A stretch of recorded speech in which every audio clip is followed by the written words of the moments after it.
ఓ పెద్ద సందేహం ఏంటంటే మొన్న మధ్యన గుర్తుంది కదా, వరుసనే వివాదం అయింది.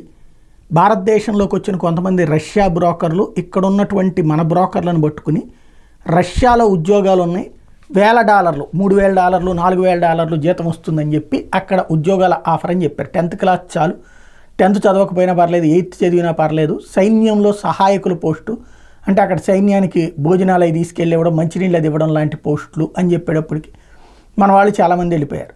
తీరా చూస్తే అక్కడ ఏంటయ్యా అంటే వాళ్ళనే సైన్యంగా చేర్చుకోవడం, అక్కడ ఉన్న సైన్యం చాలక ప్రపంచవ్యాప్తంగా ఇట్లా వెనుకబడినటువంటి దేశాలు, అభివృద్ధి చెందుతూ ఉన్న దేశాల్లో ఉన్నటువంటి పేదరికాన్ని అడ్డు పెట్టుకుని అక్కడికి తీసుకెళ్లారు. అందులో అట్లాగే ఇరుక్కుపోయిన వాళ్ళు కొంతమంది వీడియోలు చేయటం, వాటి మీద కొంతమందికి ఇంకా సైన్యంలోకి చేరకుండా తీసుకువెళ్ళబోతున్నటువంటి వాళ్ళని కొంతమందిని 11-12 మందిని తీసుకొచ్చారు. బట్ సుమారు 500 నుంచి 1000 మంది దాకా అక్కడ చిక్కుబడిపోయి ఉన్నారు.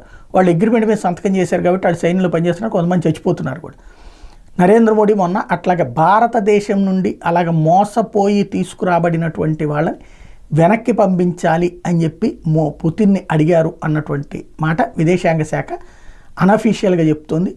తద్వారా మోడీ మాటకి పుతిన్ కూడా గౌరవించారు. అక్కడ ఉన్న వాళ్ళ త్రివిధ దళాల వాళ్ళని అడిగారు, భారతీయులు ఎవరెవరు మన దగ్గర పనిచేస్తున్నారు వాళ్ళతో ఒక స్టేట్మెంట్ తీసుకోండి, యుద్ధంలో కొనసాగుతారా లేకపోతే వెళ్ళిపోతారా, వెనక్కి వెళ్ళిపోతాం అన్న వాళ్ళని వెనక్కి పంపించేద్దామని చెప్పారు అన్నటువంటి మాట వినబడుతోంది.